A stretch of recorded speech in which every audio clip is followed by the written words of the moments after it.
وَلَقَدْ يَسَّرْنَا الْقُرْآنَ لِلذِّكْرِ فَهَلْ مِن مُّدَّكِرٍ.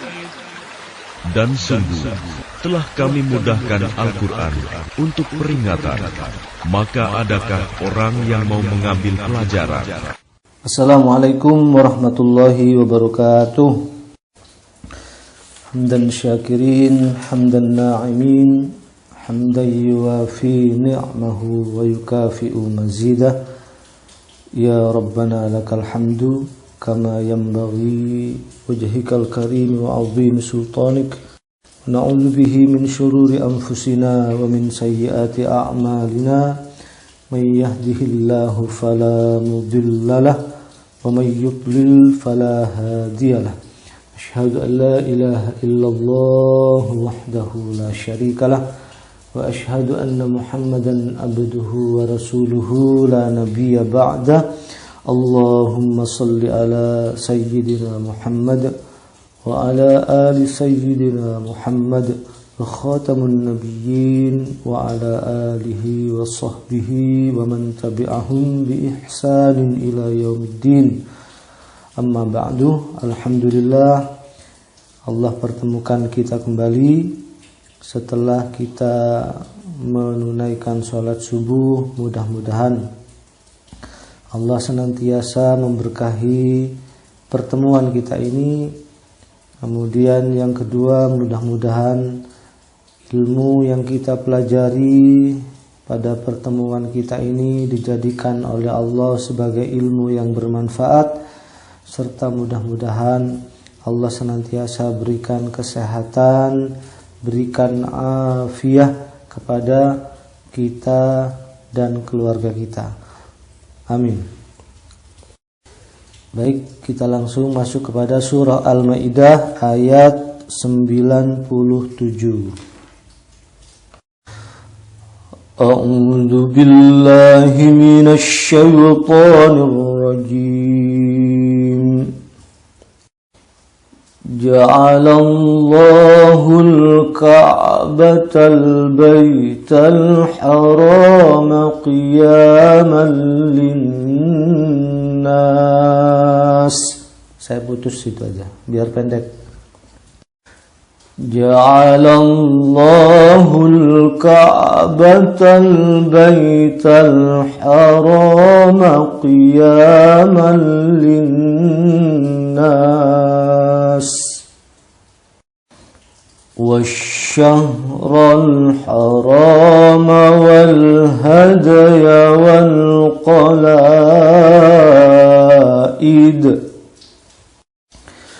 والشهر الحرام والهدي والقلائد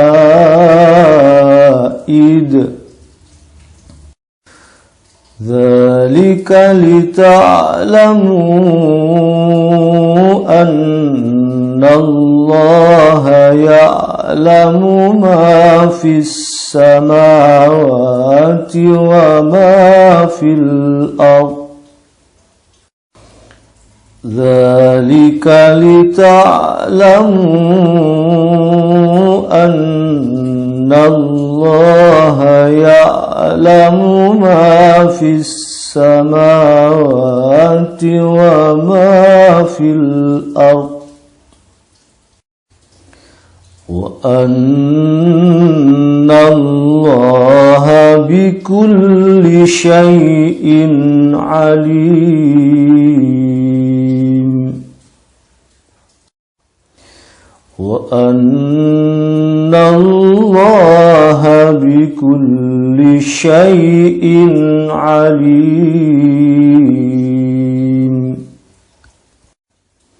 Ya, alhamdulillah sudah kita baca ayat yang mulia ini. Mudah-mudahan Allah berikan balasan kebaikan yang berlipat ganda pada setiap huruf yang kita keluarkan dari mulut kita. Amin. Sebelum kita masuk tafsir, kita artikan dahulu. Ja'alallahu Allah telah menjadikan. Allah telah menjadikan. Sebetulnya ja'ala itu artinya dia telah menjadikan. Nah, cuma kan jadi bertanya-tanya, dia siapa?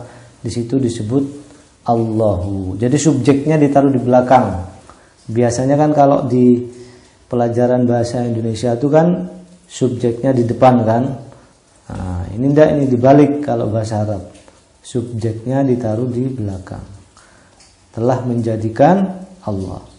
Maksudnya adalah Allah telah menjadikan Al-Ka'bata, Ka'bah.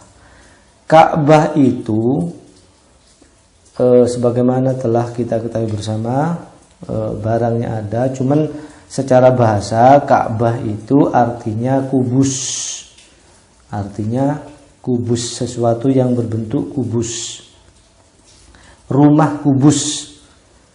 Nah, biasanya kan kalau di Arab tuh rumahnya kan nggak begitu. Kalau di Arab tuh nggak tahu kalau sekarang ya, itu rumahnya berbentuk bulat-bulat gitu. Supaya apa? Kenapa kok bentuknya bulat-bulat kayak kubah itu? Supaya kalau terkena pasir itu cepat jatuh, itu maksudnya. Tidak menetap gitu. Itu maksudnya kenapa kok bentuknya seperti itu. Nah, ini beda, ini bangunannya beda, berbentuk kotak. Nah, disebut dengan Ka'bah. Atau juga bisa diartikan rumah yang menonjol. Rumah yang menonjol. Nah, kalau sekarang udah gak menonjol lagi. Karena banyak bangunan yang lebih besar-besar di sana, hotel-hotel yang lebih besar di sekitarnya. Ka'bahnya jadi kecil, mirip dengan Ka'bun. Ka'bun itu adalah mata kaki. Itu bahasa Arabnya Ka'bun. Kenapa kok disebut Ka'bun? Karena dia menonjol. Mata kaki itu kan menonjol kan. Gitu. Itu asal katanya. Kalau barangnya Ka'bah sudah masyhur ya, sudah kita ketahui bersama. Al-Baital Harama, rumah suci atau rumah haram ya. Al-Baital Harama, rumah suci atau rumah haram. Qiyaman, berkumpul ya, bolehlah diartikan gitu. Sebetulnya qiyaman itu dari kata-kata qoma yaqumu qiyaman. Arti dasarnya itu adalah tegak. Iqomah, tegak, menegakkan sholat ya. Qad qamatis sholat, menegakkan. Sesungguhnya Allah menciptakan Ka'bah, rumah yang suci itu, qiyaman, sebagai tempat berkumpul boleh, atau untuk menegakkan, supaya jejak gitu, jejak tegak berdiri, linnasi, bagi manusia, tempat berkumpul bagi manusia. Ini sederhananya, tapi secara lebih hakikat lagi, sebetulnya penciptaan Ka'bah atau Allah menjadikan Ka'bah itu sebagai rumah yang suci, maksudnya adalah sebagai pusat untuk menata kehidupan manusia, baik urusan ibadah maupun urusan keduniaan. Sebetulnya itu tujuannya, makanya disebut dengan qiyaman. Qiyaman itu supaya manusia itu tegak berdiri dalam kehidupannya, baik kehidupan dunianya maupun akhiratnya.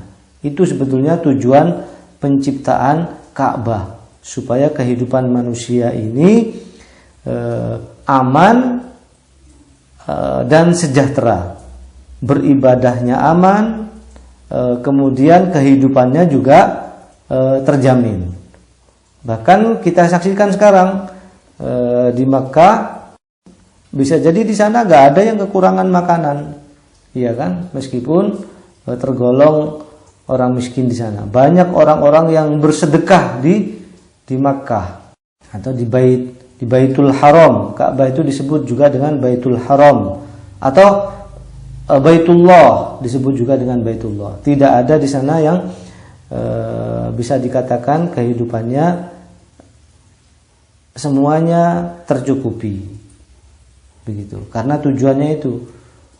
Oleh karena itu pada pelajaran yang telah berlalu kita baca bersama banyak aturan-aturan Allah di tanah suci, di Makkah maupun Madinah. Ada aturan-aturannya. Ketika sudah mulai ihram, maka dia dilarang untuk membunuh binatang. Kalaupun dia membunuh binatang, harus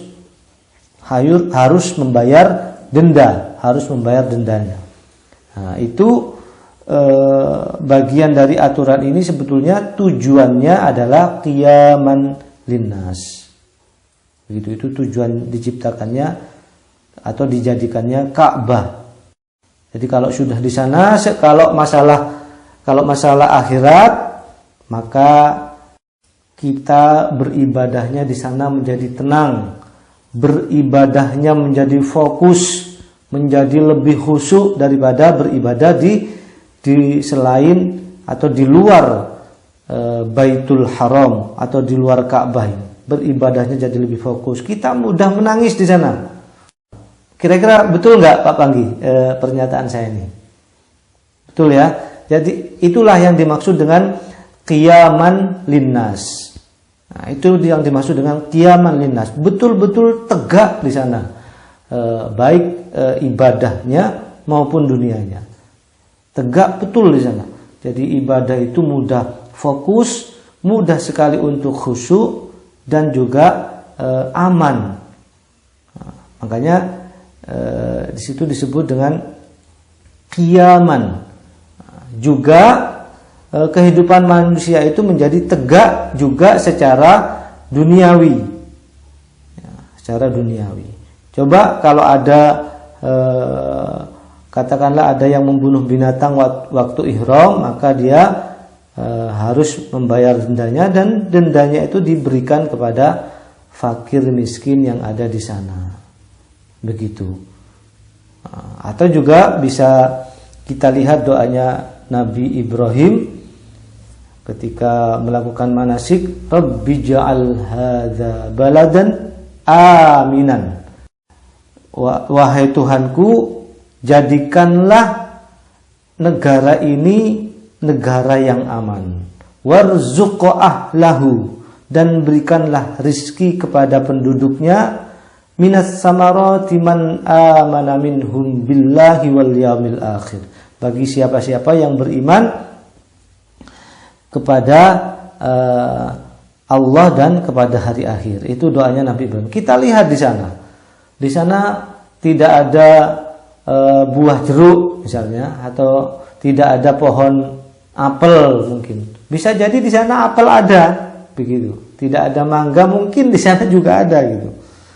Anggur, ya. Di sana juga banyak buah-buahan. Ini prediksi saya dengan kata-kata qiyaman. Meskipun di sana itu sebetulnya tanahnya adalah tanah yang gersang. Siapa yang suka tinggal di sana kalau dahulu? Ya, gak akan mau. Tapi karena oleh Allah dijadikan sebagai qiyaman, dijadikan Ka'bah yang tujuannya untuk qiyaman ini, maka oleh Allah dimunculkanlah sumber air Zam-Zam yang tak pernah habis, ya, yang tak pernah habis sampai akhir zaman, ya, bahkan itu tak pernah habis air Zam-Zam itu, dengan perantara kisahnya Ismail dan Hajar. Yang kita pernah dengarkan bahwa Hajar itu berlari-lari dari Safa dan Marwah sampai beberapa bolak-balik, sampai berapa kali itu? 7 kali kalau nggak salah. Itu yang disebut dengan apa namanya kalau di haji? sa'i, yang disebut dengan sa'i. Ya. Kemudian dengan asbab itu maka Allah munculkan mata air Zam-Zam. Kemudian menunjukkan juga bahwa amalannya Hajar ini harus dilakukan sebagai bentuk usaha. Ini pelajaran kehidupan juga.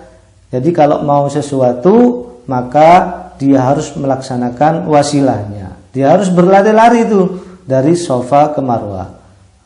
Baru Allah munculkan mata air. Ya, munculkan mata air. Ya, tanpa lari-lari pun begitu, ya Allah ya sangat berkuasa untuk munculkan mata air. Tapi Allah menghendaki manusia untuk berusaha. Atau sebagaimana kita ingat kisahnya Maryam, waktu dia hamil besar dan bersandar di pohon kurma yang besar, ketika sudah menjelang melahirkan, itu namanya sakitnya apa ya? Saya lupa itu namanya. Disuruh menggoyangkan pohon kurma di pangkal pohonnya. Ya enggak bergerak kan pohonnya, tapi Allah menjatuhkan kurma-kurma yang segar kepada Maryam. Tidak pecah, tetap bagus-bagus. Nah, kenapa kok Maryam ini disuruh menggoyang? Sebagai bentuk usaha saja. Ya, meskipun pohonnya ya nggak akan bergerak, digoyang oleh orang hamil juga, terus sudah hamil besar menjelang melahirkan, perempuan lagi. Nah, pohon kurma di waktu dulu kan besar-besar tuh. Jadi Allah itu mengajarkan kepada kita ilmu kehidupan, bahwa sesuatu itu akan diberi oleh Allah, syaratnya atau syariatnya adalah dengan berusaha, melakukan sesuatu. Ya, jangan berdiam diri. Apapun lakukan saja. Mustahil kurma itu jatuh dengan digoyang di pangkalnya oleh orang yang sedang hamil dan perempuan, ya. Mustahil jatuh, tapi dilakukan juga. Nah, artinya apa? Sebetulnya apapun yang kita dapatkan, apapun yang kita lakukan bukan semata-mata karena usaha kita. Ya, bukan semata-mata, tapi Allah mewajibkan kita melakukan sesuatu atau berusaha, sebagaimana yang dilakukan oleh Hajar, yaitu berlari-lari kecil dari Safa ke Marwah. Nah, itu salah satunya untuk tujuan penciptaan Baitul Haram, qiyaman, ya, qiyaman untuk menegakkan kehidupan manusia. Maka tanpa itu istilahnya, bagaimana kehidupan orang-orang yang ada di sana? Maka akan menjadi sulit karena tidak ada air. Nah, maka dengan adanya Zam-Zam itu orang-orang di seluruh penjuru dunia menjadi betah tinggal di sana, menjadi betah. Karena apa? Sumber mata airnya tak habis-habis dan penuh barokah kalau kita minum Zam-Zam. Ataupun selain Zam-Zam juga, makanan juga di sana juga ini berlimpah begitu. Bahkan saya pernah dengar dari cerita orang-orang pernah ke sana. Di sana itu untuk bukan orang yang miskin yang mencari-cari untuk mendapatkan rezeki, tapi justru orang yang mau bersedekah itu yang kesulitan mencari orang yang mau menerima sedekah. Begitu kalau di sana. Orang yang mau bersedekah, dia harus berusaha mencari-cari siapa ya yang mau menerima sedekah saya. Itu. Karena di sana itu luar biasa. Ya, ini yang dimaksud dengan qiyaman. Tujuannya itu baik untuk kehidupan akhirat ataupun untuk kehidupan dunia. Kehidupan dunianya tegak, kehidupan akhiratnya apalagi. Kita beribadah di sana, maka pahalanya dilipat gandakan berapa 100.000 kali kalau nggak salah. Ya, 100.000 kali lipat. Luar biasa. Dan doa-doa ketika kita panjatkan di sana dijamin dikabulkan. Luar biasa, ya. Ini yang dimaksud dengan qiyaman linnas. Karena apa? Salah satu sebabnya ketika di sana hati manusia itu fokus dan khusyuk, benar-benar hanya mengharapkan balasan dari Allah saja, balasan ampunan. Nah, dosa-dosa juga diampuni ketika kita minta ampun di sana. Luar biasa. Ini tujuan dijadikannya Ka'bah. Kita teruskan. Wasyahrul harama, dan bulan-bulan haram. Apa saja bulan haram itu? Bukan bulan haram seperti istilah kita ya, bulannya nggak halal, bukan itu. Bulan haram itu bulan suci maksudnya. Bulan apa saja? Dzulqa'dah. Dzulqa'dah ini bulan apa kalau di Jawa itu? Dzulqa'dah. Setelah Syawal. Setelah bulan Syawal, bulan apa? Nggak ada yang hafal. Selo. Ya. Bulan Selo. Dzulqa'dah atau bulan Selo, Dzulhijjah, bulan besar, atau bulan haji. Kemudian bulan apa lagi? Muharram, Syura, kemudian Rajab. Nah, Rajab nih sama ini Rejab. Nah, tadi bulan Selo, bulan besar, bulan Syura, dan bulan Rajab. Ini bulan suci, luar biasa. Nah, kalau kita melakukan aktivitas ibadah ataupun keduniaan di bulan-bulan itu, maka luar biasa hikmahnya, luar biasa balasannya. Bukan seperti ini ya, keyakinan sebagian di antara kita di bulan-bulan itu justru malah melakukan hal-hal yang tidak baik. Ya, di bulan Selo tidak ada yang berani menikah di bulan itu, ya kan? Katanya bulannya jelek kalau menikah di bulan itu. Nah, justru oleh Allah ini adalah bulan yang suci, bulan yang luar biasa ini. Kalau menikah di bulan itu, menikah misalnya Selo, keseselan barang sing Allah. Ya. Jadi kalau melakukan apa-apa di situ gak ada yang berani, nikah gak berani. Banyak yang punya keyakinan aneh. Di bulan Syura juga begitu. Bulan-bulan untuk apa? Memandikan keris, ya, dan lain-lain ya. Ada-ada aja ya. Nah ini, jadi di bulan-bulan haram itu tingkatkanlah ibadah, tingkatkanlah masalah keduniaan juga, dan diharamkan di situ untuk berperang. Ya. Wal hadya, kita teruskan, dan hewan kurban. Wal qalaid, binatang yang dikalungi. Nah ini maksudnya, ini sama-sama binatang sebetulnya. Yang pertama itu binatang kurban, yang kedua binatang yang diberi tanda untuk dikorbankan. Nah, belum dikorbankan tapi sudah diberi tanda, dikalungi di lehernya. Nah, maka ini punya keutamaan tersendiri. Nah, punya keutamaan tersendiri. Semenjak binatang itu dikalungi, diniatkan untuk berkorban, maka pemiliknya sudah dijamin dengan aman, ibadahnya mungkin bisa lebih serius, lebih fokus, dan Allah akan berikan kelancaran di dalam masalah rizkinya. Kira-kira begitu. Pokoknya dunia akhirat. Jadi yang disebut di situ Ka'bah, ada 4 ya, Ka'bah atau Baitul Haram. Yang kedua bulan-bulan haram, orang yang mempunyai binatang kurban, kemudian dia memberi tanda kepada binatangnya, dikalungi untuk dijadikan kurban, maka ini adalah orang-orang yang luar biasa ya. Jadi 4 macam ini. Kita teruskan lagi.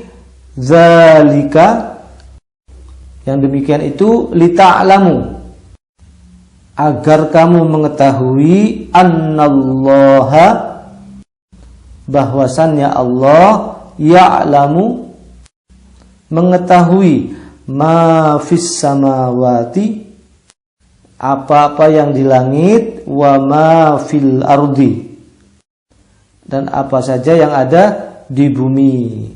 Ya, Allah yang demikian itu agar kamu tahu bahwasannya Allah Maha mengetahui apa saja yang ada di 7 langit dan apa saja yang ada di bumi. Begitu. Maksudnya gimana? Allah itu tahu kalau kondisi di Makkah itu seperti itu, tanahnya gersang dan lain-lain. Maka supaya negeri ini makmur diberikanlah Ka'bah dan lain-lain. Ya, kira-kira begitu ya. Wa annallaha, dan bahwasannya Allah bikulli, dengan segala syai'in, sesuatu, alimun, maha mengetahui. Allah itu maha mengetahui. Maha mengetahui bagaimana maksudnya?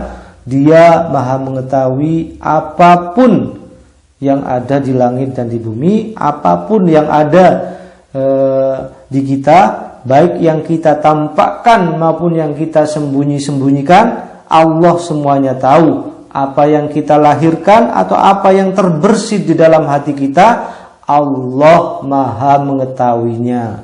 Ya, tidak ada yang tersembunyi di hadapan Allah. Allah tahu apapun yang terjadi sekarang ataupun apa yang belum terjadi atau di masa mendatang. Allah semuanya maha mengetahui. Tidak ada yang tidak diketahui oleh Allah. Bahkan tempat tinggal kita kelak di sorga ataupun di neraka, Allah sudah mengetahuinya. Itulah Allah. Ya, itulah Allah. Pengetahuannya tidak terbatas. Beda dengan kita, pengetahuan kita itu sangat sedikit. Ya, oleh karena itu kita jangan sok tahu. Ya, kita harus belajar. Belajar itu pun sebagian kecil dari ilmu Allah. Tentang ini sebelum kita lanjutkan, ada yang mau ditanyakan barangkali? Saya kira cukup jelas ya. Saya jadi ingat pertanyaannya Pak Ator minggu lalu tentang kalau dipakai obat luar. Ya, kira-kira begitu ya Pak. Misalkan minyak biawak begitu, minyak biawak dipakai untuk dioleskan di kulit. Secara ringkasnya sama dengan jawaban saya minggu lalu, itu diperbolehkan Pak.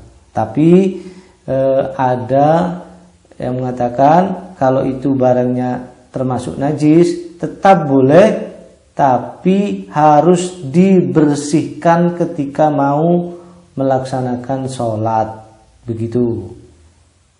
Jadi kalau yang tidak boleh itu adalah dikonsumsi, dimakan. Nah, itu yang tidak diperbolehkan.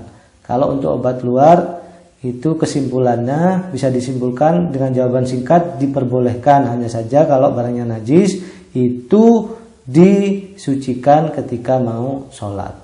Disucikan. Seperti sebagaimana kita membersihkan barang najis yang ada di tubuh kita. Nah, begitu. Kira-kira cukup jelas ya Pak Ator ya tentang jawaban ini? Siap ya. Ya. Baik, kalau begitu kita baca. Alhamdulillah sudah kita baca, kita artikan. Mudah-mudahan bisa kita renungi maknanya. Kemudian kita dengarkan bersama-sama tafsir dari ayat ini dari para ulama kita. Ada 4 bagian sebagaimana yang kita baca tadi. Yang pertama, ja'alallahul ka'batal baital harama qiyaman linnas. Allah telah menjadikan Ka'bah sebagai rumah suci, tempat manusia berkumpul.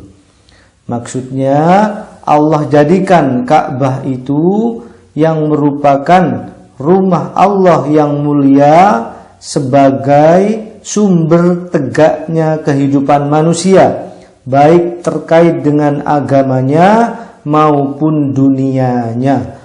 Allah juga jadikan dia sebagai tempat tinggal dan tempat yang aman bagi manusia. Orang yang dihantui ketakutan akan dapat rasa aman di dalamnya. Orang yang berlindung di dalamnya akan mendapatkan keselamatan. Dengan adanya Ka'bah, orang fakir miskin bisa mendapatkan makanan. Allah jadikan wasilah di dalam manasik haji sebagai sarana untuk memakmurkan Makkah yang dahulunya adalah daerah yang kering dan tandus. Allah pun menerima doa-doa yang dipanjatkan di dalamnya. Kebaikan-kebaikan yang dilakukan di dalamnya dilipat gandakan balasannya agar manusia semakin cinta kepada Baitullah, semakin cinta kepada Ka'bah. Berkumpulnya manusia dari berbagai negeri dapat mendatangkan berbagai manfaat duniawi yang besar. Dengan syariat manasik haji ini, manusia dapat merasakan kenikmatan beribadah dengan cara melepaskan diri dari kesibukan dunianya, mendekatkan diri kepada Allah, menjauhi larangan-larangannya, dan bersegera dengan perintah-perintahnya. Nah, ketika kita sudah di sana atau ketika kita sudah berangkat haji, betapa ringannya kita untuk menjauhi larangan Allah. Betapa ringannya pula kita untuk menunaikan perintah-perintah Allah. Nah, sholat subuh, belum subuh aja udah bangun ya di sana kan, ringan gitu beribadah ya. Dan juga tidak pernah, bahkan tidak ada yang merasakan ketakutan-ketakutan ketika kita sudah berangkat ke sana. Luar biasa. Dan sebetulnya ini tambahan dari saya ya. Sebetulnya di sekitar kita itu juga ada Ka'bah kecil yang namanya masjid. Nah, di situ juga Baitullah sama saja. Ya, di situ juga Baitullah. Tapi tentu saja ya berbeda ya. Tapi secara fungsi itu sama. Secara fungsi itu sama. Sebetulnya Baitullah itu fungsinya adalah qiyaman linnas, yaitu untuk pusat berkumpulnya manusia juga. Masjid-masjid itu pusat berkumpulnya manusia untuk masalah ibadah, juga masalah-masalah yang lain selain ibadah. Itu tempat berkumpulnya kegiatan manusia. Itu pusatnya adalah Baitullah ya. Kalau di sekitar kita adalah masjid ya. Ini adalah di dalam tafsir Al-Munir. Kemudian lanjut pada bagian yang kedua, wasyahrul harama wal hadaya wal qalaid. Demikian pula bulan-bulan haram, hadiyu dan qalaid.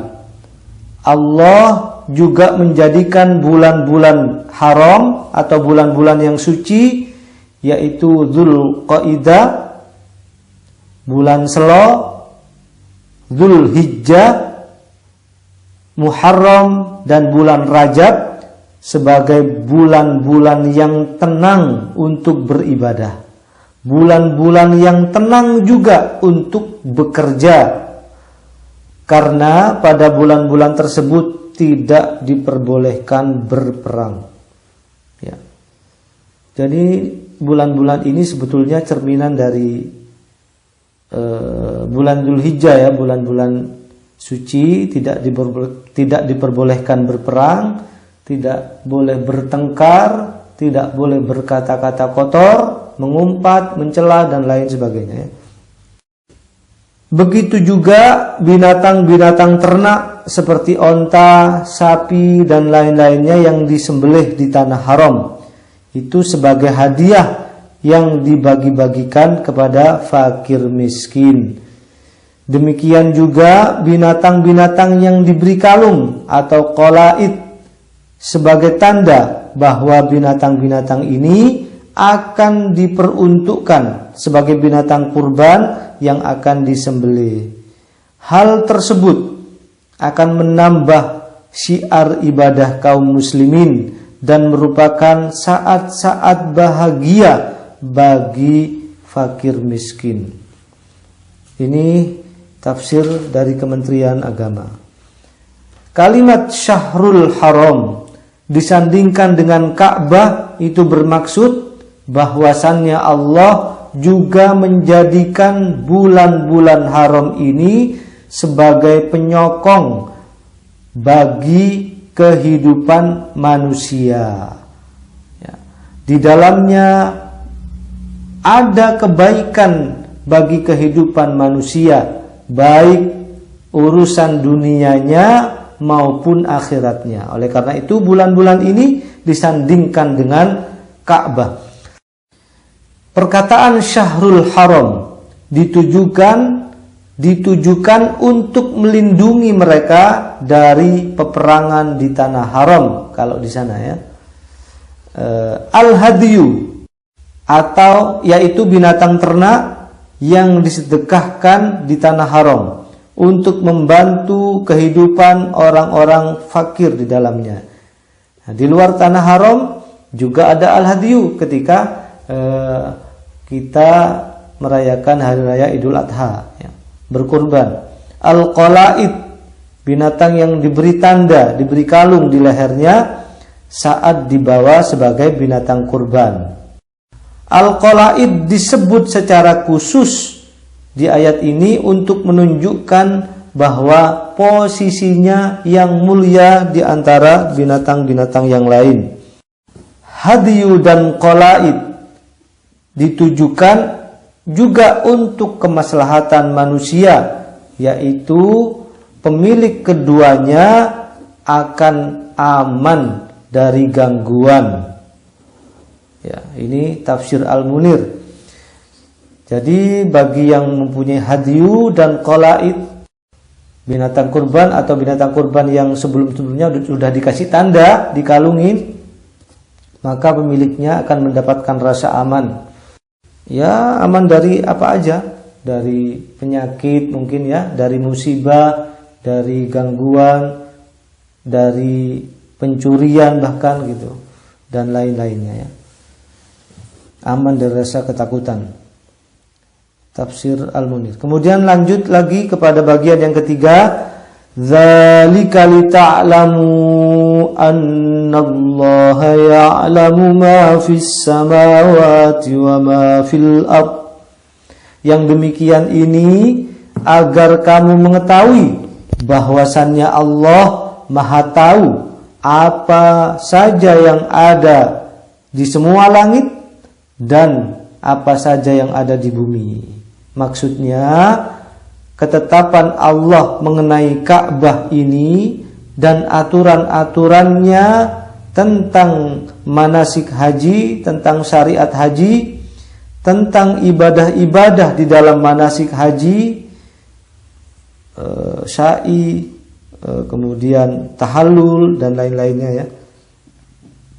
Dan manfaat-manfaat yang terkandung di dalamnya sebagai bukti bahwasannya Allah Maha mengetahui apa saja yang ada di langit dan di bumi.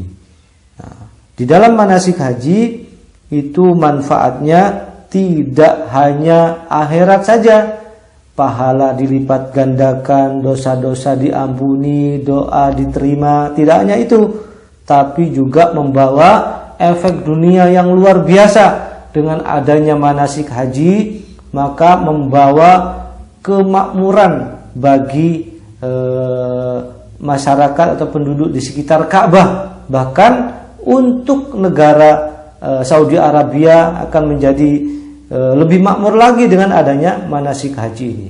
Karena Saudi adalah penguasa dua tanah suci, yaitu Makkah dan Madinah. Allah pun Maha tahu rahasia-rahasia yang ada di dalamnya. Rahasia-rahasia yang ada di dalamnya Allah pun tahu. Allah pun tahu, Maha mengetahui kondisi sekarang maupun keadaan yang akan datang yang belum terjadi. Ini tafsir Al-Munir untuk bagian yang ketiga. Kemudian bagian yang terakhir, wa annallaha bikulli syai'in alim, bahwasannya Allah Maha mengetahui atas segala sesuatu. Maksudnya bahwa penetapan syariat ini mengandung banyak hikmah yang hanya diketahui oleh Allah sendiri.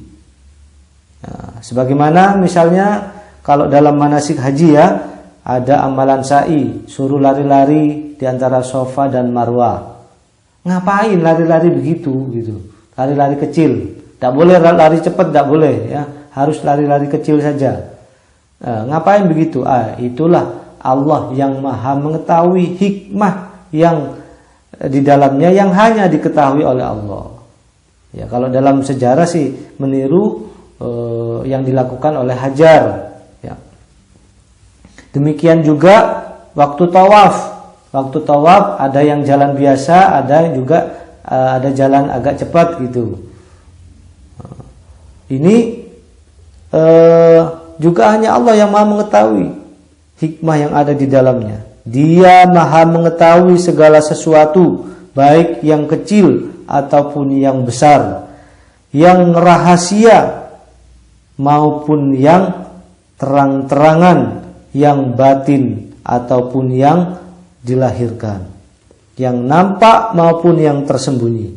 Andaikan manusia bisa mengambil manfaat dari musim haji, maka ia dapat mengambil banyak hal untuk mensucikan dirinya, untuk membersihkan jiwanya, untuk menghapuskan dosa-dosanya, banyak-banyak berdoa untuk menjauhkan diri dari perbuatan-perbuatan dosa, memperkuat persaudaraan sesama kaum muslimin, untuk menumbuhkan kesadaran akan nikmatnya ukhuwah Islamiyah, untuk meningkatkan semangat atau spirit beragama, memperkuat kerjasama antar umat Islam, antar negara, antar bangsa, dan antar individu di dalam berbagai bidang, baik ekonomi, sosial, politik, pengetahuan, dan lain-lainnya. Ini sebetulnya andaikan manusia bisa mengambil manfaat dari musim haji. Itu kalau yang di sana. Di tanah air yang tidak melakukan haji juga bisa mengambil manfaat dari musim ini. Karena musim ini bergandeng dengan 4 bulan haram, yaitu ada di bulan Dzulhijjah ya. 4 bulan haram itu Dzulqa'dah, Dzulhijjah, Muharram, dan Rajab. Ambil sebaik-baiknya bulan-bulan itu untuk mensucikan diri kita ya, untuk membersihkan jiwa kita, minta ampun akan dosa. Karena di bulan-bulan itu Allah lebih meringankan, lebih meringankan untuk beribadah, lebih memfokuskan di dalam melakukan ibadah biar lebih khusyuk dan begitu ya. Dan untuk keduniaan juga, bagi yang menginginkan dunia ya banyak-banyak berusaha di bulan-bulan ini, di bulan-bulan haji itu atau di bulan-bulan haram. Itu di dalam tafsir Al-Munir. Nah, pokoknya dijadikannya semua itu baik Ka'bah, bulan-bulan haram, binatang kurban atau binatang kurban yang dikalungi, tujuannya adalah untuk qiyaman linnas, untuk tegaknya kehidupan manusia, baik urusan dunianya maupun urusan akhiratnya. Itulah sumber tegaknya kehidupan. Gunakan baik-baik bulan-bulan itu ya, bulan-bulan haram. Gunakan baik-baik bagi yang berada di Ka'bah, atau gunakan baik-baik ketika waktu musim-musim haji. Itu dalam tafsir Al-Munir ya. Itulah tafsir dari surah Al-Maidah ayat 97. Kita langsung lanjutkan dengan ibrahnya. Apa saja yang bisa kita ambil pelajarannya dari ayat yang mulia ini? Saya mencatatnya ada 4 pelajaran. Yang pertama, bahwa tujuan Allah menjadikan Ka'bah adalah sebagai pusat dan kiblat peribadatan manusia, sebagai pusat kegiatan keagamaan, sebagai pusat kegiatan keduniaan, sebagai tempat yang aman bagi manusia, sebagai tempat untuk berdoa yang mustajab, sebagai tempat untuk meraih pahala yang berlipat-lipat. Itu tadi yang disebut dengan qiyamal linnas. Kemudian tujuan Allah menjadikan bulan-bulan haram, hadyu dan qalaid atau binatang kurban adalah sebagai waktu yang tenang untuk beribadah, sebagai waktu yang baik, yang tenang juga untuk urusan-urusan keduniaan, sebagai waktu-waktu untuk mensejahterakan para fakir miskin, sebagai waktu untuk memperbanyak syiar-syiar Islam. Oleh karena itu di bulan Dzulhijjah itu takbirnya sampai 3 hari, ya, takbirnya sampai 3 hari. Nah, itu karena apa? Memperbanyak syiar-syiar Islam sebagai waktu yang baik untuk kehidupan manusia itu sendiri. Itu yang kedua. Pelajaran yang ketiga adalah penetapan berbagai aturan di dalam manasik haji dan yang terkait dengan bulan-bulan haram, bulan-bulan suci adalah untuk menunjukkan bahwa Allah Maha mengetahui atas segala apa yang ada di langit maupun segala apa yang ada di bumi. Nah, itu menunjukkan bahwa Allah itu Maha tahu, baik yang bersifat rahasia di waktu sekarang maupun di waktu yang akan datang. Kemudian yang terakhir, Allah itu Maha mengetahui atas segala sesuatu, yakni setiap hikmah pada setiap kejadian, setiap hikmah pada setiap aturan. Dialah yang mengetahui baik yang besar maupun yang kecil, yang rahasia maupun terang-terangan, yang tampak maupun yang tersembunyi. Ya, itulah 4 pelajaran yang bisa kita ambil dari ayat yang mulia ini. Ayatnya cukup singkat. Sebelum diakhiri, barangkali ada yang mau ditanyakan sehubungan dengan ayat ini ataupun hal-hal yang lain, dipersilakan. Oke, monggo Pak.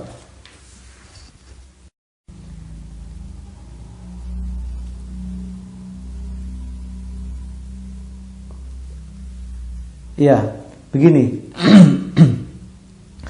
Ini memang apa namanya? Kalau di hadis secara lugas itu tidak dijelaskan ya, seperti biawak secara lugas tidak dijelaskan. Waktu itu saya pernah jelaskan tentang dzab. Dzab itu adalah halal betul-betul halal. Dia makanannya rumput. Tapi kalau biawak beda lagi, ini termasuk binatang buas, maka mengkonsumsinya termasuk diharamkan, mengkonsumsinya. Tapi kalau dipegang ini beda lagi nih. Pertanyaan Pak Atoril sulit lagi nih. Tapi saya belum mendapatkan perkataan para ulama tentang ini, tapi analisa saya sendiri itu boleh Pak. Untuk biawak, garangan, tikus gitu itu boleh. Kalau tikus ini haram dimakan karena dia termasuk binatang-binatang wa yuharrimu 'alal khaba'is, diharamkan atas kalian binatang-binatang yang kotor, tikus, lalat, cicak itu ya. Itu diharamkan. Saya jadi teringat kepada di antara kita nih atau di kawasan Jawa Timur agak-agak ke barat gitu, ada namanya Majelis Tafsir Al-Quran atau MTA. Itu banyak di situ, di sekitar Jawa Tengah agak ke timur tuh. Itu fatwanya bahwa makan cicak, makan tikus itu dihalalkan, halal. Majelis Tafsir Quran itu jangan ya, itu tidak boleh sebetulnya ya, itu fatwa ngawur itu. cicak, kemudian kecoa, itu katanya ya sudah digoreng aja, dikasih bumbu, kemudian dimakan gitu. Gak boleh ya, itu tetap kita harus pakai ulama. Tidak boleh hanya pakai Quran saja, karena Quran, hadis, dan ijma'nya para ulama, ijma' kiasnya para ulama itu juga menjadi sumber hukum Islam. Nah, kembali ke pertanyaannya Pak Ator, kalau dipegang, ini analisa saya, itu tidak apa-apa Pak, tidak apa-apa, karena saya belum menjumpai keterangan tentang hal itu. Megang garangan, megang biawak itu belum mendapatkan, tidak diperbolehkan. Tapi lebih lengkapnya minggu depan lagi nih Pak Ator. Saya nggak berani soalnya menjawab sesuatu yang tidak tahu ya. Tapi nggak apa-apa, analisa saya nggak apa-apa. Yang dilarang itu makan Pak, yang dilarang makan. Gitu. Gimana Pak Ator? Iya. Iya Pak Ator, masalah ini, masalah halal dan haram.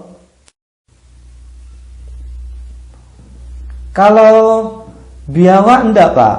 Kalau biawak itu enggak najis Pak, tapi hanya haram dikonsumsi. Kalau yang najis itu yang jelas anjing gitu ya. Kemudian kucing ini dipegang kan tidak apa-apa, tapi dimakan tidak boleh, ya kan? Begitu, karena termasuk binatang buas. Begitu Pak. Ada ular ini bahkan kalau ular ini apa namanya ya? Bahkan ada yang saya baca sekilas tuh ada yang diperbolehkan itu memakannya, tapi kebanyakan tidak boleh ya kalau ular ya. Ini termasuk binatang-binatang, masuk binatang buas nggak ular ini? Kalau termasuk dianggap binatang buas berarti tidak boleh, ada dalilnya itu. Tapi ada yang menganggapnya bukan binatang buas, tapi binatang berbisa gitu ya, ular tuh. Kalau binatang buas yang dimaksud itu kan seperti yang mempunyai taring ya, seperti apa tadi, biawak, seperti buaya, seperti macan ya. Ini memang masalah halal dan haram. Dalam masalah makan ini ada kitabnya tersendiri yang membahas tentang halal haram, itu butuh waktu khusus dan lama. Tapi paling tidak secara ringkas coba saya simpulkan ya, dari secara ringkas saja. Penjelasannya memang lama, itu butuh kajian tersendiri saya kira tentang masalah halal haram. Kalau di Al-Qur'an kan cuma yang lugas dijelaskan hanya 4 itu ya. Ada innama harrama alaikumul maitata, bangkai, waddama, darah, walahmal khinzir, daging babi, kemudian sesuatu yang disembelih dengan untuk selain Allah. Itu jelas-jelas diharamkan. Iya Pak Ator, ini PR bagi saya minggu depan, termasuk memegangnya gimana. Luar biasa pertanyaannya nih. Ada lagi barangkali. Anjing laut tuh insya Allah halal ini Pak Panggi, karena semua binatang laut itu adalah halal hukumnya, baik bangkainya, apalagi bukan bangkai, kecuali yang beracun gitu, kecuali yang membahayakan. Paus saja itu bahkan para sahabat memakannya, paus, ikan paus ya. Bahkan apa namanya? Iya, semuanya ini adalah halal kecuali yang membahayakan kalau dimakan. Kalau dimakan beracun, nah itu nggak boleh tuh. Ya. Selama tidak beracun, selama tidak berbahaya, maka dihalalkan. Kalau ikan hiu ya halal. Ya tapi ikan hiunya yang sudah ini ya, yang sudah mati ya. Kalau belum mati ya kita yang dimakan nanti. Begitu.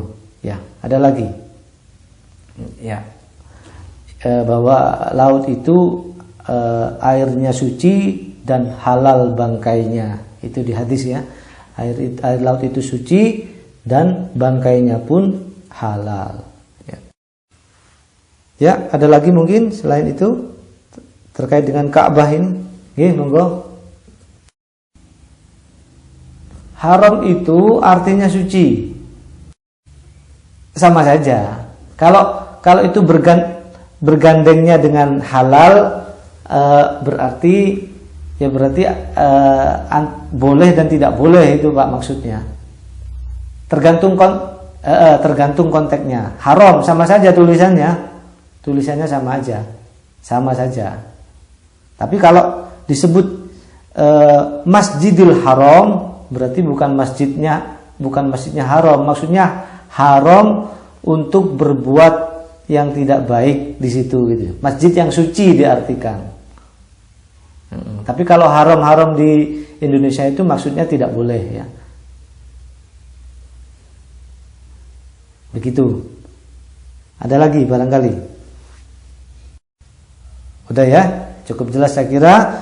Mudah-mudahan terkait dengan ayat ini kita bisa menggunakan 4 hal ini untuk menegakkan kehidupan kita, baik urusan akhirat kita maupun urusan dunia kita, yaitu Ka'bah ini bagi orang-orang yang berkunjung ke sana. Kemudian yang kedua, bulan-bulan haram, Zulqa'dah, Zulhijjah, Muharram dan Rajab. Gunakan baik-baik bulan-bulan itu untuk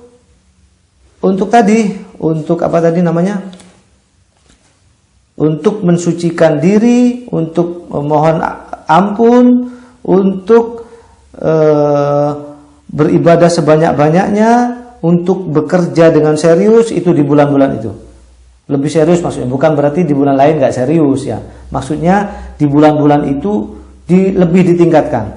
Nah, kemudian ketika kita mau berkorban dan mempunyai binatang kurban itu ya, gunakan baik-baik 4 hal ini: Al-Ka'bah, Asy-Syahrul Haram, Hadyu dan Qalaid. Nah, mudah-mudahan kita bisa mengamalkan ini dengan sebaik-baiknya. Kita akhiri pengajian kita ini dengan doa kafaratul majlis. Subhanakallahumma wa bihamdika asyhadu an la ilaha illa anta astaghfiruka wa atubu ilaik. Kurang lebihnya mohon maaf. Billahi taufiq wal hidayah. Wassalamu alaikum warahmatullahi wabarakatuh. Walhamdulillahi rabbil alamin.